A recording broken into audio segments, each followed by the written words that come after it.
Peuple azozela nini na consultation yo mokonzi ya mboka utikosala. Abonnez-vous à Kadjumbo TV. Mokonzi alingi a consulter. But ya consultation eza nini?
Abonnez-vous à Kadjumbo TV et vous aurez de tout. Kadjumbo TV, c'est du travail. Abonnez-vous et faites abonner aussi les autres. Merci mingi na kozela biso tosalaki 3 jours sans que to diffuser eloko. Tozaki répond na biso parce que tosalaki musala makasi. Bino pe bozaki répond po awatoye po bo vaxela biso kaka ba abonné. Tozo senga bino tosengi tokosenga pe tokotika la kosenga. Que demande le peuple après les consultations du chef de l'État? Peuple azozela nini na consultation yo mokonzi ya mboka utikosala. Émission ya lelo bolanda na bokebi na kokende na analyse malembe boko kapé ko partager boko kapé ko réfléchir bebino soki na réfléchir bien d'avance bo pardonner ngai na ali mutu. But ya consultation eza nini? Mokonzi alingi a consulter. C'est-à-dire kotuna na likambo songolo makanisi ya yo eza ndenge nini. Double wana ezalaki na sens ya consultation ezalaki na double sens. Ya liboso président ye moko alobi apesi makanisi na ye. Yo pe ozongisi omoni nini. Ya mibale eza yo oyo ye opesi makanisi na yo pa mokonzi peut-être na minute wana ye pe a répondre oyo amoni. Mais à la fin eza nde mokonzi sikoyo par rapport à ba réponse na ba question a posaki ba réponse topesaki ye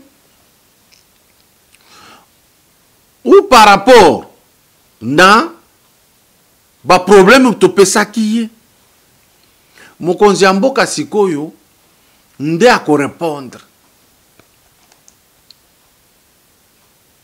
Awa boyeba yango que soki tozozela président de la République à répondre akoki ko répondre de deux manières. Akoko répondre na meeting ou bien roko toza na décembre à ça le discours à la nation nde a répondre biso na kati wana. Ou bien apesi discours à lobeli angote mais tomoni kaka na vie na biso eloko moko échanger tomoni oyo tosengaki esalemi sans que ye aloba na biso.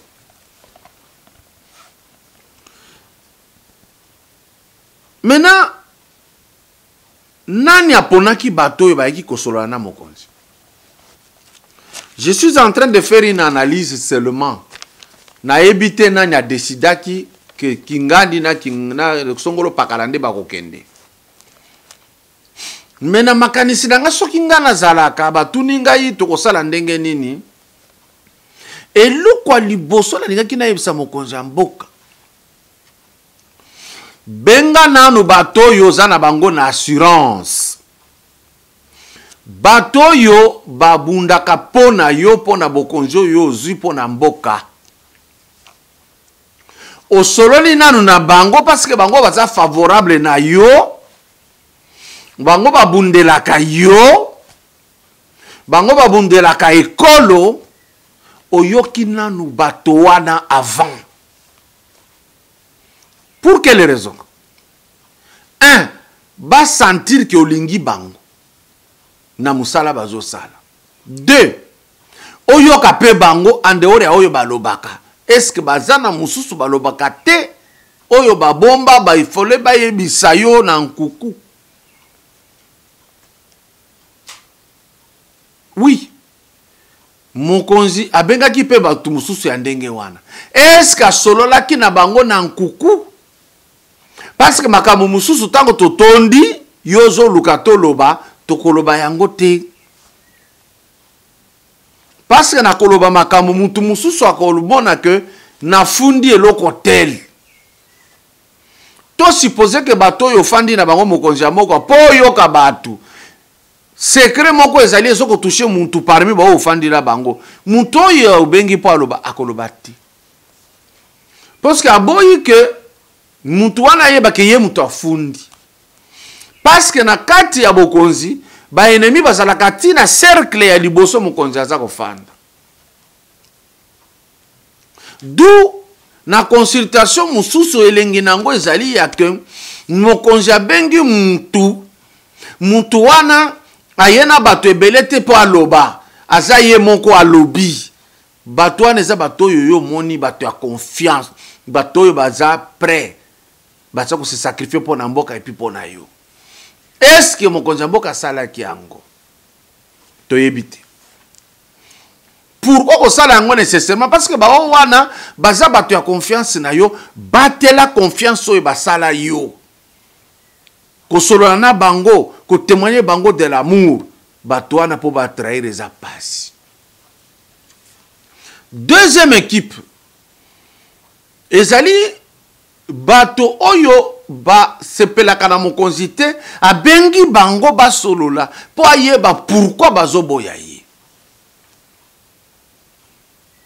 C'est comme ça que moi je pense qu'il fallait Salema, peut-être Salema qui, parce que je n'étais pas dans le secret, na koko yeba yango te.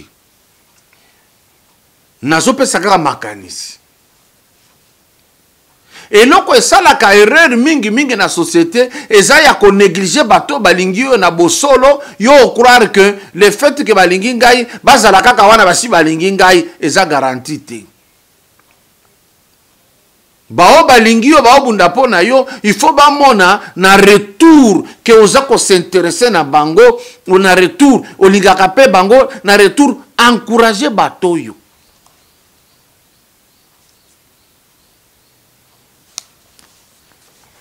Pourquoi tolobi ndenge wana? Remarque na biso ezali ya ke tango toza kokota kuna biso toyebi ba secret ebele toyebani pe. Ça nous faisait très mal de voir que batu mususu président de la République ayambaki alekisaki tant parce que batu wana ata okitiseli bango sanza bako tika la jamais kolinga yo. Mais tozali komona mokonzi azo la bango lisusu tant. Tant est précieux na bokonzi Félix Tshisekedi comme président de la République parce que tant est commis mouké. Il faut tant wana tango za ko salela yango, asalela yango pona profit ya munene. Mais na mona ki batu mususu baye ko bima kaka na consultation na bêtise ko loba contre mokonzi. C'est que mokonzi Alexa qui tant da batu mususu oyo bakoki jamais ko changer. Pour preuve mokonzi moko na munoko na ye azomona azoloba que ba FCC ye alingaki bango na motema moko alingaki batonga mboka oyo mais bango bayaki pona kotonga mboka te baye ko freiner président de la République asala eloko ya bien te siko batu wana obenge bango bosolola nini okoki koyoka epa na bango ya sika ke oyo basi basali contre yo. Je suis en train de donner raison na audio oyo ya Kabila azoloba que ba député ndenge boza boye ba weyo bazali kobeta bino bazoboya bino koma lelo bokoki kokende kosala majorité ya sikana mokonzi ya mboka. Sikonga na baloli yango na côté ya président Félix Tshisekedi na lobby bato basali yo mabe makasi po échouer. Est-ce que consultation yo sali nde okobalola bango? To il fallait koluka bato ya sika ya makasi pour que obundisa bao wana pe olonga. Si j'ai raison, c'est que olekisa ki tant ebele na bato ya bongo. Deuxième groupe ya bato ezalaki bayaki te po na union sacrée. Bayaki parce que bayebi ke tango bakendaka kinga kati bamimaka na mbongo. Bayaki pe pa ya mokonzi ya mboka na ide ke bamima na mbongo, babimisa mbongo, baloba bêtise na sorti.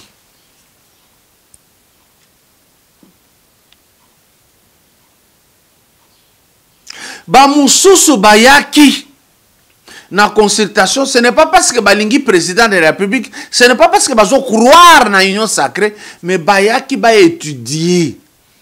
Bakende kopesa rapport na kingakati ke to utaki kuna tala idée na yeza boye. Parce que j'insiste, kingakati azana labo ya makasi alors que bokonja Félix bato tu bazana ye bazangi labo.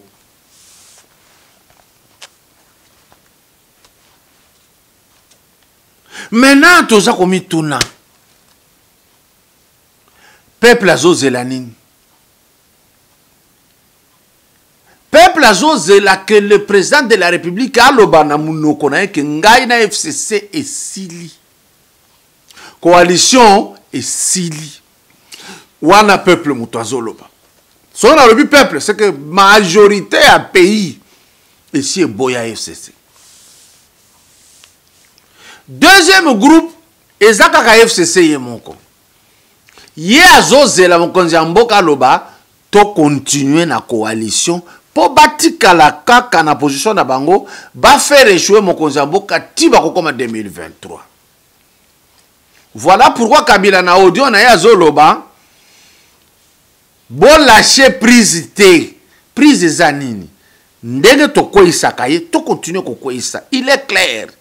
Je disais que Kabila koki kopesa elongi mususu pa ya Félix Tshisekedi, mais carte nyonso basala ka mabe ye a déclaré kate ke apekishi bango parce que ça vient de lui. Ye moko na audio na zoloba bo lâcher prise te. Bo continuer, vous avez le pouvoir. Alobi que kuna bazo promettre bino mais awa bozana yango déjà. Les gens alors comme ça que mokonzi ya mboka yambaki ezaki perte ya temps. Eloko oyo nazomona da consultation na comparé yango na équipe ya Real de Madrid. Au lieu ba recruter ba joueur ya sika, ba yebi limite na bango, ba komo ko pola pamba bango batikali na bango balobi tozongisi Zidane na kanisi a changer bango. Lelo Real azana boale. Il faut que ça la Chelsea a recruté ba joueur ya sika et puis résultat comme monana. C'est la même chose que biso tokanisi présent Tshisekedi Félix ko réussir na yezate kaka bato yo babundisi azana na bango na union sacrée, ça n'ira pas. Luka bato ba montrer ba compétence bazali.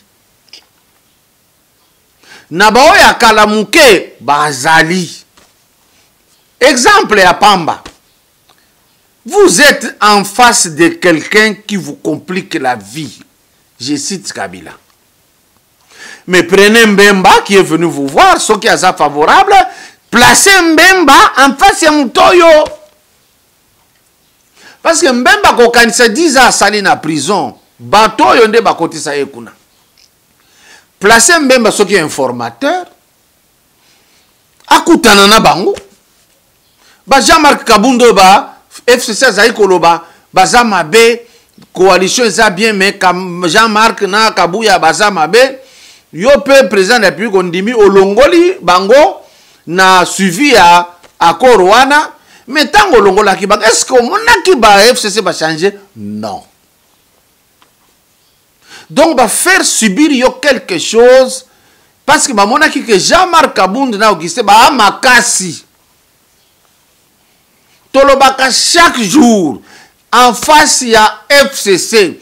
Luka batoyo bayo kanakana bango te. Batoyo basana souvenir mabe ya batuana. Frank Diongo. Diomi Dongala et Mike Mukebai et Nani Jean-Pierre Bemba Lukaba Muyambo Kiasa Lukaba Jekoko Lukaba tu oyo Bako Sambu Sabatuana. On renforce l'équipe avec des grands.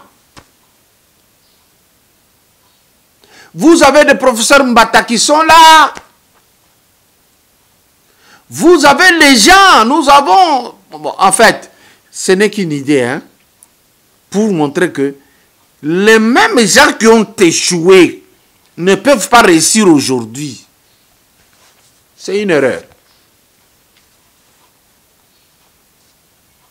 Maintenant, FCC a zélabo continuer et na munoko na bango bazolo basoki kaka obomi coalition ba osala bitumba.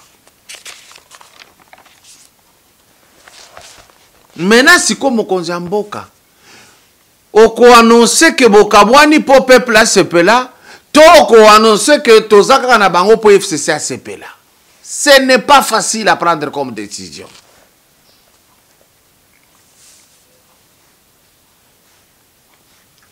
Pourquoi les lois au Konzamboka comme une consultation? Est-ce que c'est parce que Alingaki Pamba? Non, c'est parce que la raison de ça n'est à la consultation. C'est-à-dire, il y a Alingaki à Sala avec amour. Il y a que tout travail pour Namboka qui est de Liboso. À Monique, à Sala qui erreur. 1. Mokonzi Mboka traînaki trop na stratégie à tolérance. Alekisa qui tend trop na kol témoigner bolingo na batoyo bateka molimo na Satan. Balekise lié temps. Tango biso tozalaki koganga ngana gangaka que donner les dirkab ozala na dirkab muto za na ambition politique lokola ya yo eza erreur na finga makasi lelo Vital azana boloko Vital Alexela qui président de la République tant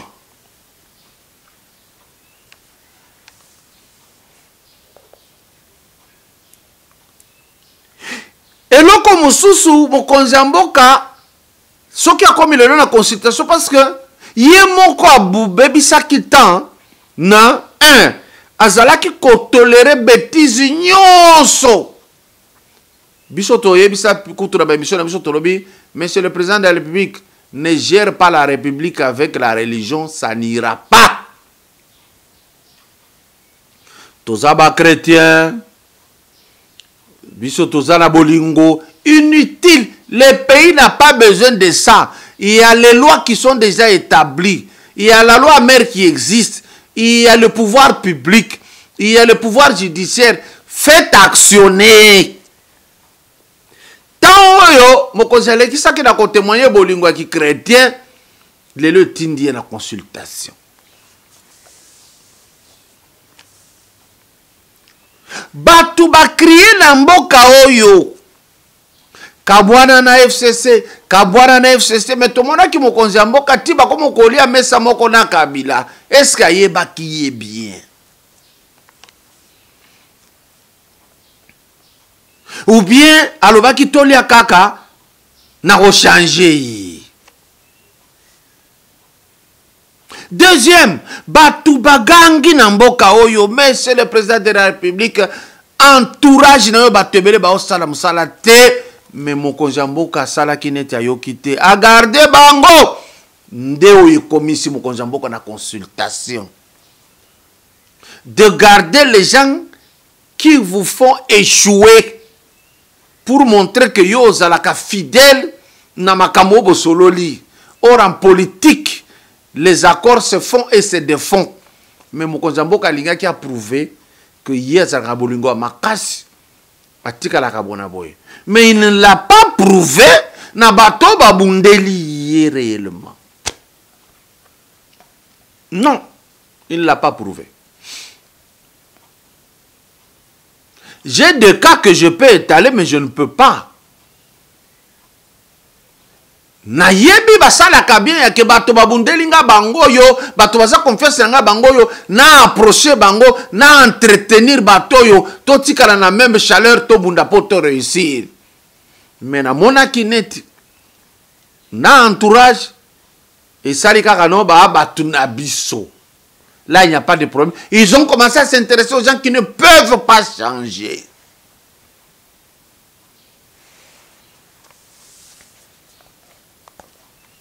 Mokonzi a comme une consultation parce que Abanda qui tolérer un simple ministre FCC a bloqué la action. S'il regardait Kabila en face, il allait trouver que Kabila, lui, ne tolérait pas ça. Azaï ko boto la signature.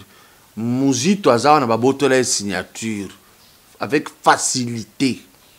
Mais le président a voulu prêcher par la démocratie qui est une démocratie meurtrière. Oyo yuta na poto. Ça n'ira pas. Côté le matelematro, droit de l'homme na loba, c'est un système placé na Occident pour freiner l'Afrique.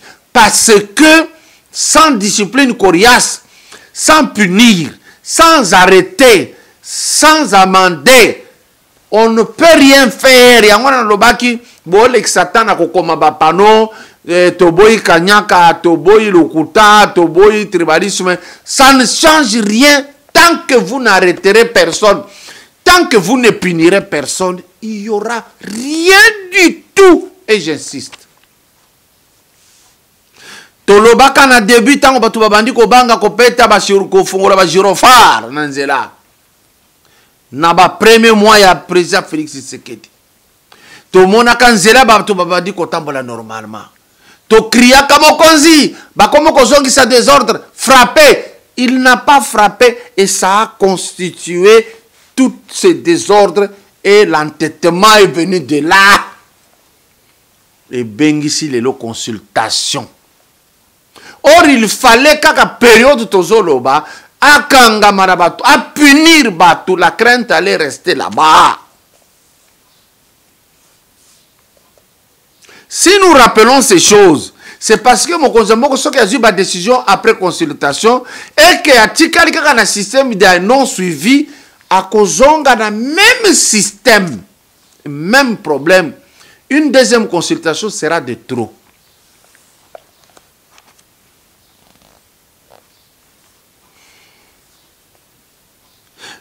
Botala tango magie, baye ko kangaye, mais bokangie na retard. Il fallait le faire quand on a début wana zako sakana na président de la République. Mais vous avez voulu dire qu'il y a la démocratie. Vous voyez là où ça amène. Nous on a beau crier, moi personnellement, il faut la carotte et le fouet. Sinon, ça n'ira pas. Je suis en train de vous regarder droit dans les yeux, vous qui m'écoutez, que ça n'ira pas tant qu'il y aura de l'impunité. Phrase Oyo, na consultation, il était assis là-bas Je lui ai dit, monsieur le chef de l'État, l'impunité est une mauvaise denrée. C'est une denrée meurtrière. Ça va tout tuer. Le Lelo Bakangi Barnabé, en retard. Assez à l'objet bêtise depuis Kala. Vous étiez toujours tolérant. Ça ne se gère pas bien dans la République, surtout c'est les Noirs.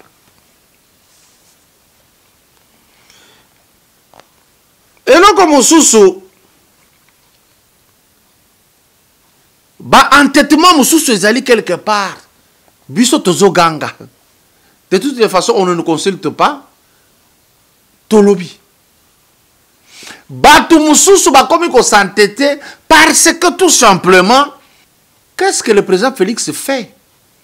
Kamer est condamné à 20 ans, mais le président Félix le garde comme Durkheim. Quelle est la vérité dans tout ça?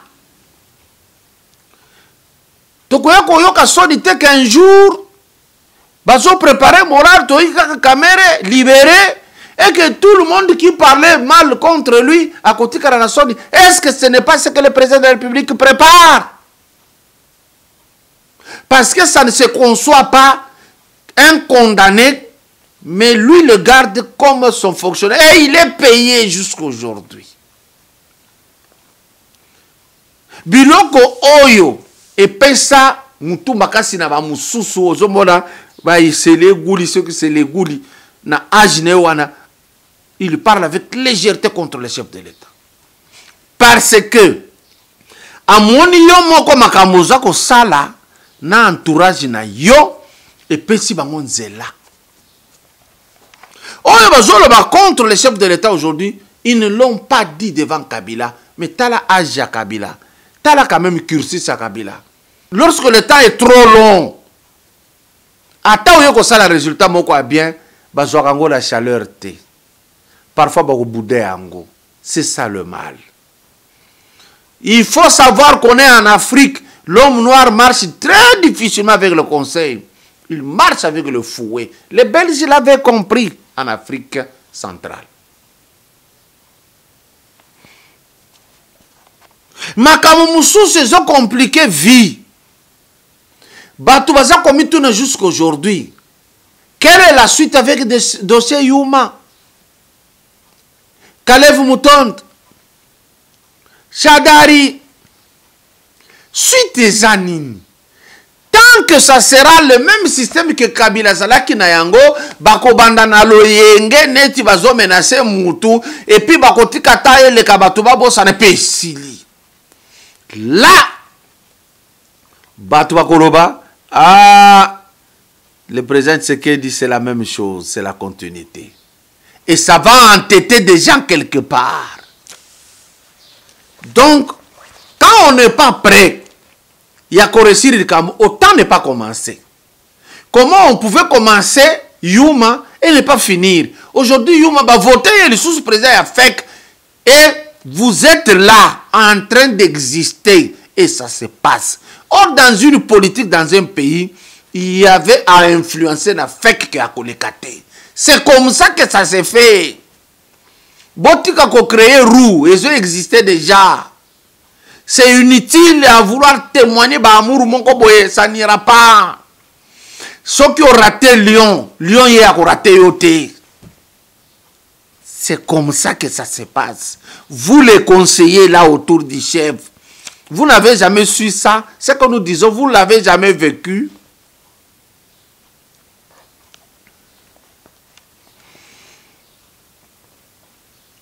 UDPS de l'Obela Yango. Monsieur Peter Kazadi. Monsieur Augustin Kabouya. Monsieur Jean-Marc Kabound. Monsieur le professeur Taylor. Monsieur le professeur Eberand. Je ne cite d'abord que ceux-là. Pourquoi l'UDPS et le pouvoir qui est le vôtre, incarné par le président Félix Tshisekedi, vous subissez toujours? Pourquoi vous ne faites pas subir les autres? Bon, comme il y a un système, Bozawana, pour répliquer. Mais faites répliquer les autres. Les feuilletons mabunda ici. Na pouvoir moussus ndero azali banda. Mais vous avez laissé aller des occasions comme ça pour qu'on sache que vous êtes sérieux avec le pouvoir, pour qu'on sache que vous ne vous interférez pas. Non, partout on s'interfère. Botika kolakisa FCC que vous ne vous interférez pas. Ils vont vous avoir. Interférez-vous. Tant que vous serez au pouvoir, batutu wana, il faut qu'interférer. Makambo ya seni, bofandi siango parce que vous voulez aller dans le sens où les autres désirent. Vous voulez montrer à ces gens que vous aimez ça, vous aimez cela. Non, interférez. Tout ça là, émission, pero Rouara, Alobaka Ango, Ngapen, Alobaki Ango, recruter même chez FCC, Batoyo, travailler ces gens pour trahir l'autre camp. C'est comme ça que ça se fait. Et s'ils ont l'occasion, ils frappent.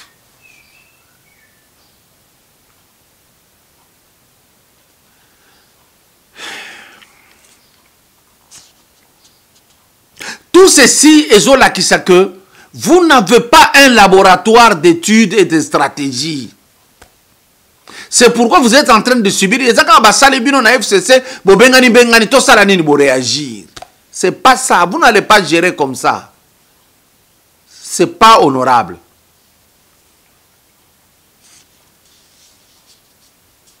Le président de la République, Tolobela Yepe, il y a longtemps, que attention à ma visite. Ça fait partie d'une distraction qu'on vous impose pour que vous ne puissiez pas vous rendre compte de ce qui se passe en arrière-pays. Les ambassadeurs, tout le temps, ils viennent faire quoi chez vous?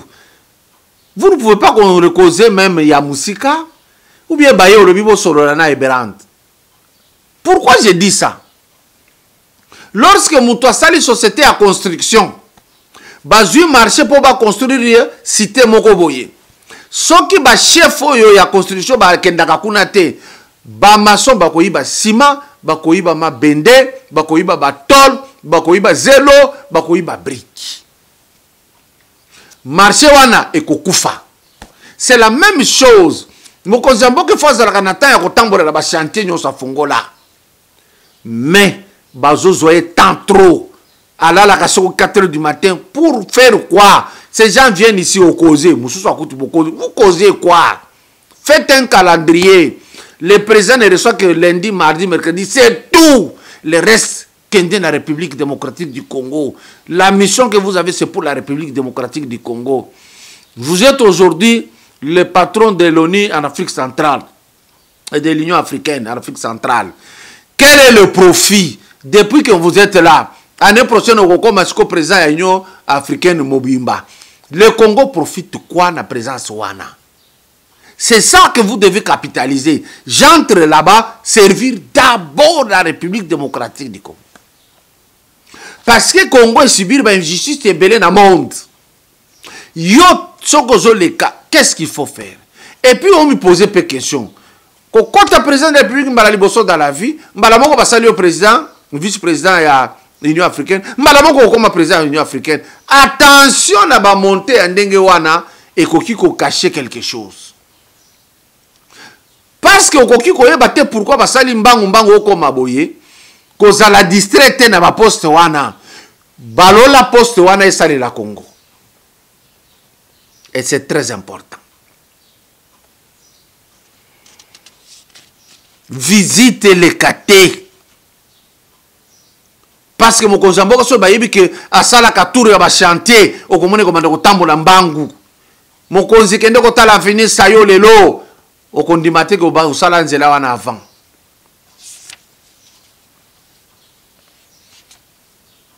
En conclusion, tozobanga mokonzi ya mboka atombe na biloko ya union sacrée et koma ya gouvernement de large union nationale, c'est-à-dire bozongeli cash de départ. Parce que yele li ya bato ndenge basako ya bokabola poste nde sika bazomema yo. Mais soki baye po bacha yo maboko mais opona batu oyo ko dirige yo moko. Mais si vous avez une union, ya gouvernement ya union papa boko yongana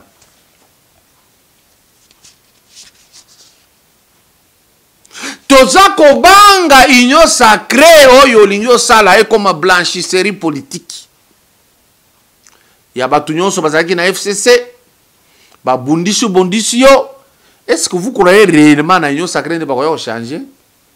Et soki kuna po bayiba mbongo ebele ya l'État bapesi chaque muntu ndenge bozokende kuna bo faire échouer makambo nyonso na nouvelle majorité azoluka tokomanda kofuta bino andeora salaire na bino ya Assemblée nationale na Sénat bino bokomanda koyaki ngakati. Vous avez 5 000 les Congolais devant l'argent ils vous sacrifient.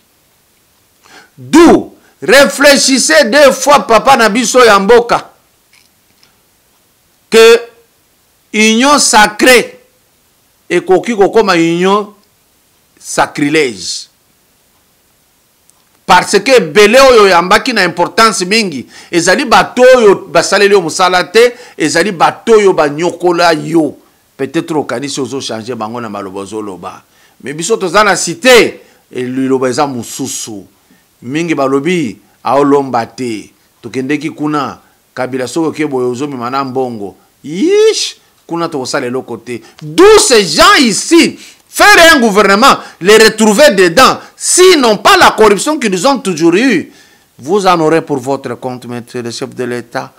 Tokozonga la cage du départ. Okosutuka 5 ans et que dans les vides. Et c'est la population qui va se dresser contre vous. Pourquoi? Les lots FCC va réussir, maille ezate, courant ezate, va babysitter, enseignement gratuité, va bloquer yo. Pourquoi? Parce que vous ne frappez aucun ministre. Vous n'arrêtez personne. Parce que si vous avez un régime, vous avez mais vous avez sa population. C'est parce que jusque là, vous continuez la même méthode, vous ne frappez personne. Snell, et si vous ne changez rien. Et lorsque le temps est trop long, attends que ça le résultat moko bien, la chaleur té. Parfois c'est ça le mal. Il faut savoir qu'on est en Afrique. L'homme noir marche très difficilement avec le conseil. Il marche avec le fouet. Les Belges l'avaient compris en Afrique centrale. Makamoumoussou, c'est compliqué vie. Batoubaza commis tout jusqu'à aujourd'hui. Quelle est la suite avec des dossiers Yuma? Kalev Moutonde, Chadari, suite des animes. Tant que ça sera le même système que Kabila Zalaki Nayango, Bako Bandana Loyenge, Neti Bazo menacer Moutou, et puis Bako Tikataye le Kabatouba, ça n'est pas ici. Là, Batouba Koloba, le président Tshisekedi dit c'est la même chose, c'est la continuité. Et ça va entêter des gens quelque part. Donc, quand on n'est pas prêt, il y a qu'à réussir, autant ne pas commencer. Comment on pouvait commencer Yuma et ne pas finir? Aujourd'hui, Yuma va voter le sous-président à FEC et vous êtes là en train d'exister et ça se passe. Or, dans une politique, dans un pays, il y avait à influencer la FEC qui a connecté. C'est comme ça que ça s'est fait. Botika ko créé roue, et ça existait déjà. C'est inutile à vouloir témoigner d'amour, ça n'ira pas. Ceux qui ont raté Lyon, Lyon y a raté Yoté. C'est comme ça que ça se passe. Vous les conseillers là autour du chef, vous n'avez jamais su ça. Ce que nous disons, vous ne l'avez jamais vécu.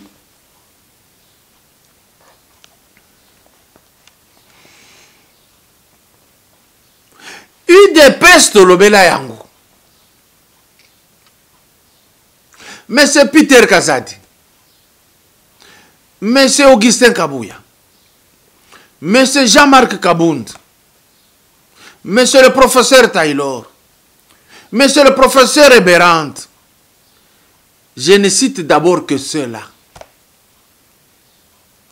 Pourquoi l'IDPS et le pouvoir qui est le vôtre, incarné par le président Félix Tshisekedi, vous subissez toujours? Pourquoi vous ne faites pas subir les autres? Bon, comme il y a un système, Bozawana, pour répliquer. Mais faites répliquer les autres. Les feuilletons Mabunda ici, n'a pouvoir Moussous Ndero Azali Banda. Mais vous avez laissé aller des occasions comme ça pour qu'on sache que vous êtes sérieux avec le pouvoir, pour qu'on sache que vous ne vous interférez pas. Non, partout on s'interfère. Botika Kola qui sait que vous ne vous interférez pas. Ils vont vous avoir. Interférez-vous. Tant que vous serez au pouvoir, il faut qu'on interfère. Makambo ya Seni, Bofandi Siango, parce que vous voulez aller dans le sens où les autres désirent. Vous voulez montrer à ces gens que vous aimez ça, vous aimez cela. Non, interférez. Tout ça là, émission, Pere Rouara, Alobaka Ango, Ngapen Alobaki Ango, recruter même chez FCC, Batoyo, travailler ces gens pour trahir l'autre camp. C'est comme ça que ça se fait. Et s'ils ont l'occasion, ils frappent.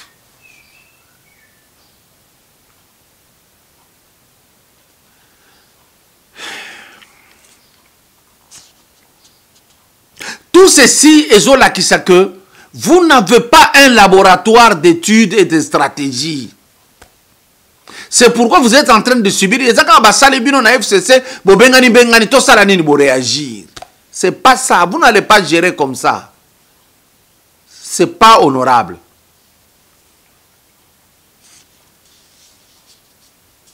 Le président de la République, Tolobela Yepe, il y a longtemps, que attention à ma visite. Ça fait partie d'une distraction qu'on vous impose pour que vous ne puissiez pas vous rendre compte de ce qui se passe en arrière-pays. Les ambassadeurs, tout le temps, ils viennent faire quoi chez vous? Vous ne pouvez pas qu'on recose même Yamousika ou bien Baye le Bibo Solorana et Berant. Pourquoi j'ai dit ça? Lorsque Moutoua Sali société à construction, Bazui marché pour construire cité Mokoboye. Soki ba chef oyo ya construction ba kendaka kuna te, ba maçon ba koyiba ciment, ba koyiba mabende, ba koyiba ba tol, ba koyiba zelo, ba koyiba brique. Marché wana ekokufa. C'est la même chose. Mokonzambo ke fois za kanata ya kotambola na ba chantier nyosa fungola. Mais bazozoye tant trop. À la 4h du matin pour faire quoi? Ces gens viennent ici au causé. Vous causez quoi? Faites un calendrier. Le président ne reçoit que lundi, mardi, mercredi. C'est tout. Le reste, qu'est la République démocratique du Congo. La mission que vous avez, c'est pour la République démocratique du Congo. Vous êtes aujourd'hui le patron de l'ONU en Afrique centrale et de l'Union africaine en Afrique centrale. Quel est le profit depuis que vous êtes là? L'année prochaine, au Congo, président de l'Union africaine Mobimba. Le Congo profite quoi de la présence Wana? C'est ça que vous devez capitaliser. J'entre là-bas, servir d'abord la République démocratique du Congo. Parce que le Congo est subi une injustice et belé dans le monde. Yo, qu'est-ce qu'il faut faire? Et puis on me posait peu de questions. Quand le président de la République m'a dans la vie, je vais saluer le président, le vice-président et l'Union africaine, comme président de l'Union africaine. Attention à la montée en Dengewana et qu'on cacher quelque chose. Parce que pourquoi basali mbangu mbangu comme aboye, cause la distraite na ba poste wana, balola poste wana et sali la Congo. Et c'est très important. Visitez les catés. Parce que mon Kozamboka so bayebi que asala katuru ya ba chantier okomone komanda kotambola mbangu. Mon konzi kende kotala avenir sayo lelo okondimate ko ba usala nzela wana avant.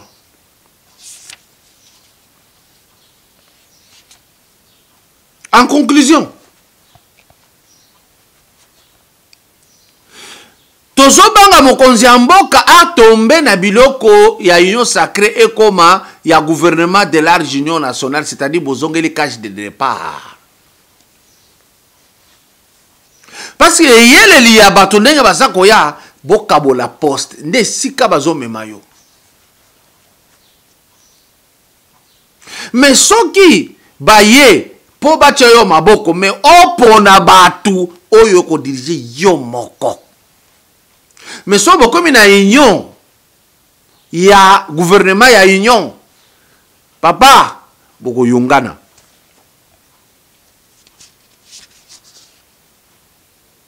Toza kobanga union sacrée oyo linyo sala e comme blanchisserie politique. Ya batu nyonso bazaki na FCC ba bondisi yo. Est-ce que vous croyez réellement na union sacrée ne ba ko changer? Et soki kuna po ba yiba mbongo ebele ya l'état ba pêcher chaque muntu ndenge bozo kende kuna bo faire échouer makamone nyonso na nouvelle majorité azoluka. Tokomando kufuta bino andeora ya salaire na bino ya Assemblée nationale na Sénat bino bokomando yaki ngakati vous avez 5 000 les Congolais devant l'argent ils vous sacrifient. D'où réfléchissez 2 fois papa na biso ya mboka que union sacrée et koki kokoma union sacrilège. Parce que belé oyo yambaki na importance mingi ezali bato oyo basaleli yo musala te ezali bato oyo banyokola yo peut-être okanisi ozo changer bango na maloba zoloba mais biso toza na cité liloba eza mususu mingi balobi aolomba te tokendeki kuna kabila soko ke boyo ozomema na mbongo yish kuna tokosala eloko te. D'où ces gens ici faire un gouvernement, les retrouver dedans, s'ils n'ont pas la corruption qu'ils ont toujours eu, vous en aurez pour votre compte, monsieur le chef de l'État. Donc, la cage de départ. Donc, surtout qu'à 5 ans, et que dans les vides. Et c'est la population qui va se dresser contre vous. Pourquoi? Les lots, FCC, va réussir, maïzate, courant ezate. Babysitou, enseignement gratuité, bloqué yo. Pourquoi? Parce que vous ne frappez aucun ministre. Vous n'arrêtez personne. Parce que si vous avez un régie de zali, mais vous avez sa population. C'est parce que jusque là, vous continuez la même méthode, vous ne frappez personne. Snell, et si vous ne changez rien. Et basi bazugou bako tambisa mutu ya population koya ko komandenge basalaka musée Laurent bakataka carburant bakataka mai bakataka courant population oyo moko ezobetela yo maboko e balukela ka Laurent Désiré Kabila sti aye kokufa baye ko découvrir que ezalaki je basalaki biso. Cette population congolaise, elle est comme ça. À coagir contre yo, à surtout après, à tikala na viwana. Réussir, c'est être dur. Il faut qu'on sente. Au kiti na régie des eaux, pour faire la maille. Nanya kanga maye ba yebisanga kanga bango. Bonne journée. Samutu ya population koya ko komandenge basalaka musée Laurent. Bakataka carburant, bakataka mai, bakataka courant, population oyo moko ezobetela yo maboko e balukela ka Laurent Désiré Kabila sti aye kokufa. Baye ko découvrir que ezalaki je basalaki biso. Cette population congolaise, elle est comme ça. À coagir contre yo, à surtout après, à tikala na viwana. Réussir, c'est être dur. Il faut qu'on sente. Au kiti na régie des eaux pour faire la maille. Nanya kanga maye ba yebisanga kanga bango.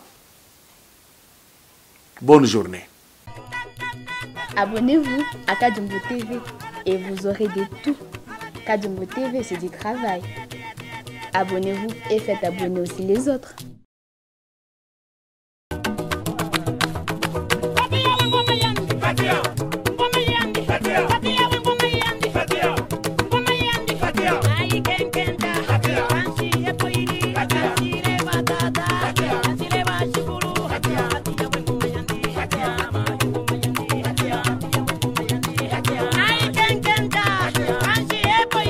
Ay,